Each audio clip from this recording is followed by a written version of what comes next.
Hi hello friends, welcome back to Media Talks. நான் உங்கள் Mounika. So morning ஏஞ்சதுமே இந்த அப்டேட்லாம் பார்க்கும்போது ரொம்ப ரொம்ப ரொம்ப ஹாப்பியாக இருக்குது. நம்ம விஜய் அப்கமிங் ட்ரெடிஷ்னல் லுக்கில் ஒரு செம்ம மாசாது தாத்தாவோட ஒரு பாசிட்டிவ் வைப் இருக்குங்க இந்த ஃபோட்டோவை பார்க்கும்போது. ஸோ அப்போ கூடிய சீக்கிரமே எபிசோட் வரப்போகுதில்ல, இந்த எந்த ஒரு டவுட்டுமே இல்லை. பிகாஸ் இந்த ஃபோட்டோ ஃபஸ்ட்டு ஷேர் பண்ணியிருந்தாங்களாம், பட் அகைன் டிலீட் பண்ணிவிட்டு இப்போ ஒன்ஸ் அகைன் ஷேர் பண்ணியிருக்காங்க. அப்படிங்கிறப்போ டெஃபினெட்லி அப்கமிங் கூடிய சீக்கிரமே இந்த ஒரு ட்ராக் வரப்போகுது. ஸோ செம்ம மாசாக இருக்காங்க ரெண்டு பேரும். அது ஒரு பிக் பார்த்திங்கன்னா தேவர் மகன் அந்த ஒரு பாணியில் இருந்துச்சு பார்க்கும்போது. ஸோ அவ்வளோ அழகு, ஐயோயோ கொள்ளை அழகு, ரெண்டு பேரும் பார்க்கும்போதுமே அவ்வளோ அழகாக இருக்காங்க. விஜய் இந்த வேட்டி சட்டையில் பார்க்கும்போது இன்னும் அழகாக இருக்கார் மனுஷன். எப்படா இந்த எபிசோட் வரும் அப்படின்னு சொல்லிட்டு ரொம்ப வெயிட் பண்ணிகிட்டு இருக்கேன். ஸோ அப்கமிங் இவங்களே இவ்வளோ அழகாக இருக்கும்போது நம்ம எல்பி எவ்வளோ தேவதையாக இருக்க போகிறாங்களோ, என்ன மாதிரி காஸ்டியூம் தெரில.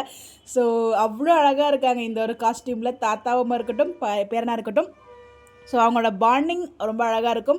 இந்த ட்ரெஸ் காஸ்டியூமில் ரொம்ப ரொம்ப ரொம்ப அழகாக இருக்காங்க. ஸோ உண்மையிலே என் கண்ணே பட்டுரும் போலங்க, அவ்வளோ ஒரு அழகாக இருக்குது. ஸோ பார்த்தீங்களா எப்படி இருக்காங்க அப்படின்னு உங்களோட கருத்துக்கெல்லாம் மறக்காமல் கமெண்ட்டில் ஷேர் பண்ணுங்கள். ஸோ கூடிய சீக்கிரமே வரப்போகுது, அதில் எந்த ஒரு டவுட்டுமே இல்லை. ஸோ அதான் ஃபோட்டோஸுமே எனக்கு கிடச்சிருக்கு. உங்களுடைய கருத்துக்கள். Bye bye.